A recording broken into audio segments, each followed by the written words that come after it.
এলা ওয়াজ হলো, রাজনীতি করবে যাচ্ছে, এলা ওয়াজ হলো। ওয়াজ করবে তে কান দুনেকে কলজা ফাটে আসবে। বা ওয়াজ গুবি কান্দা যায়, কান্দার একটা লাইন আছে না, কথা কয় না, লাইন আছে না, অজগুবি কান্দা যায়। আর পুরুষ মানুষ অজগুবি কাঁদলে এটা পুরুষ, এটা তো হিজড়া তত কেবা কথা শিখলা।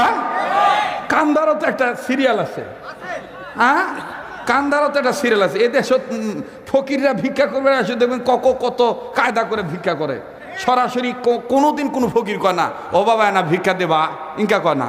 দেখবেন তামান ধনী হোক আর গরিব হোক, বাড়ির সামনে হোক আর দোকানের সামনে দেখা, বিশেষ করে দেখবেন মহিলাদেরকে কাবু করার জন্য কয়, দে মা সাড্ডা ভিক্ষা দে মা, কথা কয় না। তো কান্দারও তো একটা ঢং আছে, কথা নেই, আজ কথা নেই, বার্তা নেই, আজ কান্দো বাবা কান্দো, লে দিনই তাহলে কেমন করে আমি কান্দবো, আমার কান্দা যদি না আসে। কান্দা তো একটা সিরিয়াল লাগবে, অপেক্ষা করেন, অপেক্ষা করেন, আমার বলতে হবে না কান্দেন, এমনি চোখ থেকে পানির ফোঁটা গড়িয়ে গড়িয়ে পড়বে।